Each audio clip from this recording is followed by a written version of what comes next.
আমার সোনার বাংলা, আমি তোমায় ভালোবাসি। আসসালামু আলাইকুম এভরিওয়ান। তো আপনারা এই ভিডিওতে দেখতে পাচ্ছেন একটি মানুষ, খুবই একজন সাধারণ মানুষ, যিনি সেনাবাহিনীর প্রতি সম্মান দেখাচ্ছে। তো সেনাবাহিনীকে সেলুট দিয়ে অনেকক্ষণ থেকেই ধরে আছে। তো ইতিমধ্যে ভিডিওটি ভাইরাল হয়ে গেছে।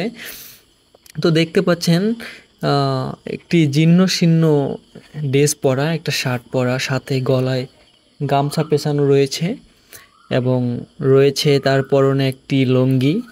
তো আপনারা খুব ভালোভাবে দেখতে পাচ্ছেন এবং সেনাবাহিনী তাকে দেখে সেনা সদস্যরা তার সাথে কথা বলতেছে। তো খুবই একটা চমৎকার দৃশ্য, ঠিক আছে। এগুলো সচরাচর খুব সহজে চোখে পড়ে না, খুব সহজে দেখা যায় না। তো অবশ্যই এই লোকটির জন্য এবং সেনাবাহিনীর জন্য আপনি যদি সেনাবাহিনীকে ভালোবাসেন, অবশ্যই এই চ্যানেলটিকে সাবস্ক্রাইব করে রাখবেন নতুন নতুন ভিডিও পেতে। তো আর এই লোকটির জন্য অবশ্যই ভিডিওটি লাইক করে দিবেন। তো সবাই ভালো থাকেন, সুস্থ থাকেন। আল্লাহ হাফেজ। আসসালামু আলাইকুম ওয়া রাহমাতুল্লাহ। জন্ম দিয়েছো তুমি মাগো, তাই তোমার